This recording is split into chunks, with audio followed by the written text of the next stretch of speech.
గత 2-3 మంత్స్ నుంచి మేము ఎవ్రీ డే వెళ్ళి చెప్తున్నాం, చాలా లెటర్స్ ఇచ్చినాం, చాలా రిప్రజెంటేటివ్ చేసినాం. మా ఎస్కేప్ టేకర్ స్వప్నకి కూడా వెళ్ళి చెప్పినాం, మేడం ఇలా ఉంటుంది ఫుడ్, అందులో పురుగులు వస్తున్నాయి అంటే ఓకే అమ్మ చేస్తాం అంటున్నారు. కావాలంటే అన్ని పిక్చర్స్ ఉన్నాయి, మీరు చూడండి. ఎవ్రీ డే 1 వీక్లో 2-3 టైమ్స్ ఖచ్చితంగా పురుగులు వచ్చినాయి. అవి మీరు తింటారా?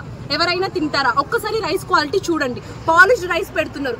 ఆల్మోస్ట్ ఒక 10 to 20 member girls stomach pain తో బాధపడుతున్నారు. స్టమక్ ప్రాబ్లమ్ తెచ్చుకోవడానికి మేము ఇక్కడికి వచ్చింది. ఇంత ధర్నా చేయాల్సిన అవసరం మాకేంటి? మాకు టైం లేదా? మేము వేస్ట్ చేసుకోవాల్సిన ఇంతమంది కాలేజ్కి వెళ్ళకుండా ఒక్కళ్ళు కూడా ఎందుకు చేస్తున్నారు? ఫుడ్ మేము అడిగితే మా అడ్మిషన్స్ క్యాన్సిల్ చేస్తారంట. వాళ్ళు ఇచ్చిండ్రా? వాళ్ళ ఇంట్లోకి వెళ్ళి తీసుకొచ్చి ఇచ్చిండ్రా? మా మేము చదువుకొని మేము సంపాదించుకున్నాం అడ్మిషన్. ఇప్పుడే అన్నారు మా గాలి మాటలు అంట. ఇంతమంది గాలి మాటలు మాట్లాడతారా? చదువుకుంది గాలి మాటలు మాట్లాడడానిక? పీజీ వరకు వచ్చింది గాలి మాటలు మాట్లాడడానిక? ప్రతి ఒక్కటి ప్రూఫ్స్ తోని పెడితే ఇవన్నీ ఎప్పటివో ఉంటున్నారు. చూడండి, డేట్ తో సహా టైం తో సహా పెట్టిన వాళ్ళు అందరు ఉన్నారు.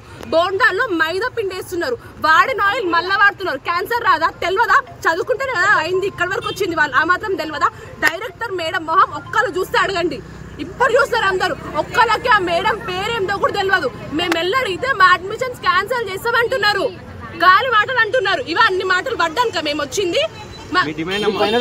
మాకైతే డైరెక్టర్ మేడం వద్దు. ఇప్పటి వరకు ఒక్కసారి కూడా రెస్పాండ్ కాలేదు. మా వాట్సాప్ లో పెట్టినా, టెలిగ్రామ్ లో పెట్టినా ఏంటి అని ఒక్కసారి కూడా రెస్పాండ్ అవ్వలే.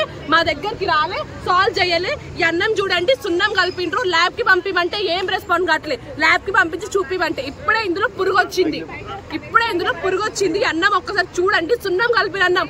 ఏమైతే తింటే కొంచెం కూడా తినలేకపోతున్నాం. రోజు హెల్త్ ప్రాబ్లమ్స్, రోజు మేము కాలేజ్